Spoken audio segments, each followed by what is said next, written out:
July 14, 2025, a date that will be etched into the memory of an island and a nation. Dawn breaks over Guam, a place where turquoise waters meet lush green hills, a paradise but also a fortress in the vast Pacific. The island's 170,000 residents and thousands of U.S. service members begin their day as usual. Children board school buses, parents head to work, and soldiers jog along the base's perimeter. No one suspects that within moments their world will be turned upside down. Suddenly sirens wail. This is no drill.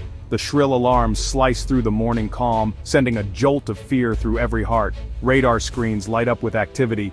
Dozens of hostile signatures appear, moving fast, all coming from China. The threat is real, and it's closing in.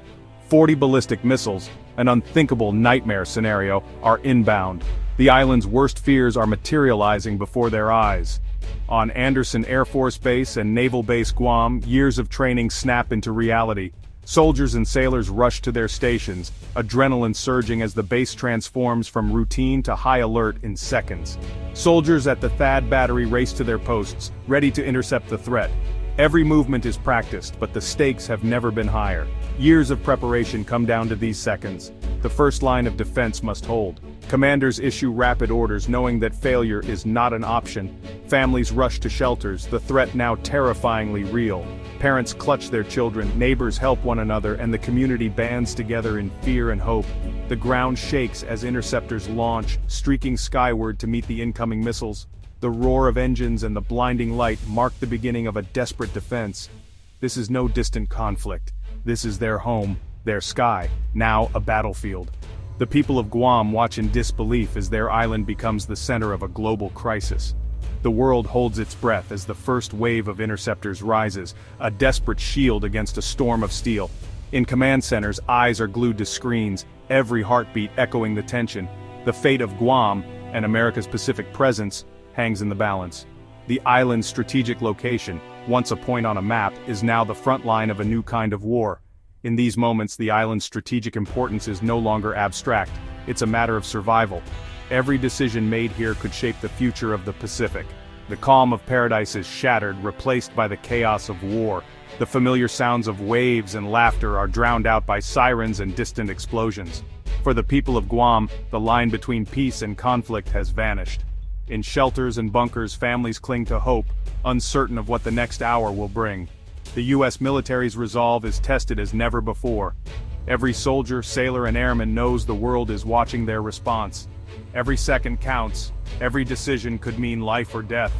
The pressure is immense, but the defenders of Guam stand firm. The battle for Guam has begun, and the world is watching. News flashes across the globe and families everywhere pray for peace. The island's defenders stand ready, determined to protect their home. Their courage and unity will define this day. The Pacific dawn is no longer peaceful. It's the opening act of a new era. The world has changed in an instant, and Guam stands at the center of history. Guam's skies are now the front line in a global power struggle. The outcome of this battle will shape the balance of power for years to come. The outcome here will echo far beyond these shores. For Guam, for America, and for the world, the dawn of July 14th marks the beginning of a new and uncertain chapter. To truly grasp the stakes in the Pacific, you must first understand Guam. A tiny dot on the map, seemingly insignificant, yet it holds immense strategic value. Nestled in the vast blue expanse of the Pacific Ocean, Guam is America's westernmost territory, a remote outpost that serves as a critical link between the U.S. mainland and Asia. Just 1,800 miles from China, Guam is often called the U.S.'s unsinkable aircraft carrier.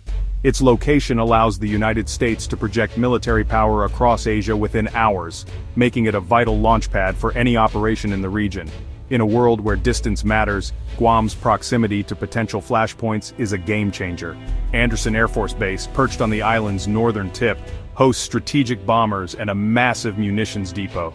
This base is a hub for rapid deployment, enabling the U.S. to respond quickly to emerging threats. Naval Base Guam, meanwhile, is home to nuclear-powered submarines that can operate undetected for months, providing a powerful deterrent and a flexible response option. This extraordinary concentration of firepower and advanced technology makes Guam indispensable for any U.S. response in the Indo-Pacific. It's not just a base, it's a fortress bristling with capabilities. Without Guam, America's ability to defend its allies, protect its interests, and respond to crises would be severely crippled. The island is the linchpin of U.S. strategy in the region. But Guam is more than a military outpost. It's a symbol of U.S. commitment to a free and open Pacific, and a testament to the enduring partnership between America and the people of the region. That's exactly why it's a target.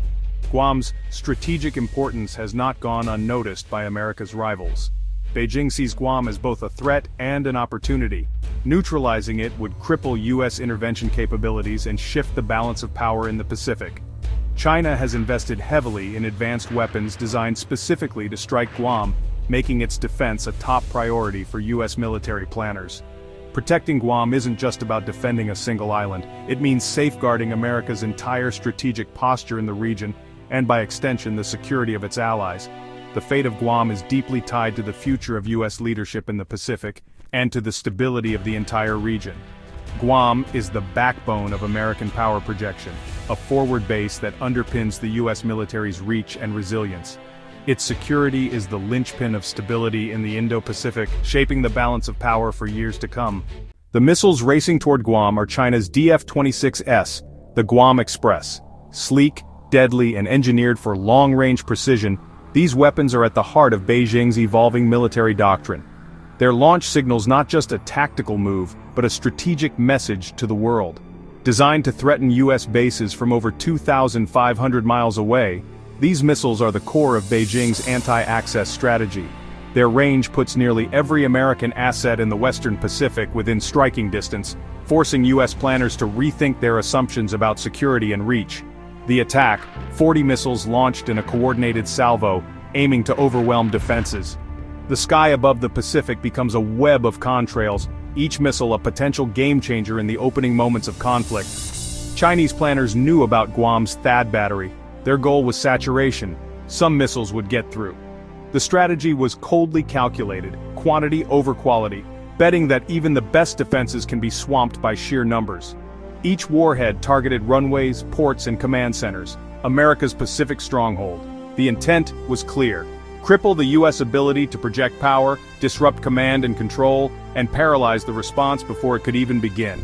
This was no surprise. The Pentagon had warned of China's growing missile arsenal for years. Intelligence briefings, war games, and classified reports all pointed to this moment, a test of American resolve and readiness. The attack turned warnings into reality, making the threat immediate and personal. For those on the ground, the abstract became tangible. Sirens blared, bunkers filled, and the stakes of great power rivalry were suddenly life and death. The message: the Pacific is now contested, and U.S. power can be challenged. The era of uncontested dominance was over, replaced by a new, volatile balance. By targeting Guam, China sought to shake the foundation of U.S. strategy in the region. The island's fate would echo far beyond its shores, reverberating through alliances and rivalries across the Indo-Pacific. The Guam Express was more than a strike. It was a statement, a declaration that the old rules no longer applied, and that the future of the Pacific would be written in fire and steel. The rules of power in the Pacific were being rewritten. Every missile, every maneuver was a line in a new chapter of history, one where uncertainty and danger would define the years ahead. A new, dangerous chapter in great power competition had begun. The world was watching, and the stakes had never been higher. As interceptors soared above Guam, the U.S. Navy's silent service moved beneath the waves. Submarines slipped out of Naval Base Guam, vanishing into the Pacific's depths. Their mission: hunt, strike, and deter.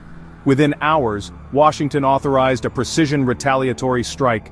Tomahawk missiles launched from the deep, targeting the very sites that fired on Guam. The message: an attack on U.S. soil will not go unanswered. Submarine-launched missiles prove America's reach and resolve, even if Guam is hit. The silent service is always ready, always watching. America's response is swift, precise, and unmistakable. The depths of the Pacific remain a place of American power.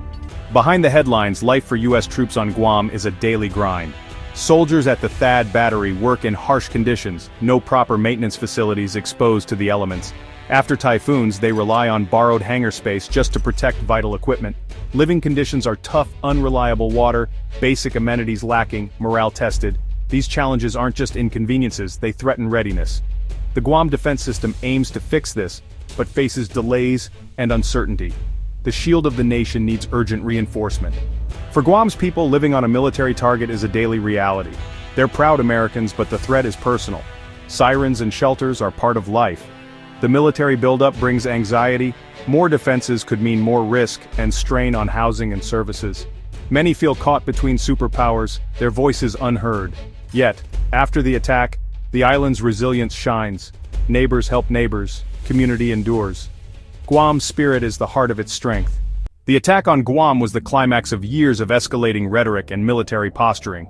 For the U.S., defending Guam is non-negotiable, a direct attack on American soil. Billions invested in missile defense send a clear message: deterrence is real.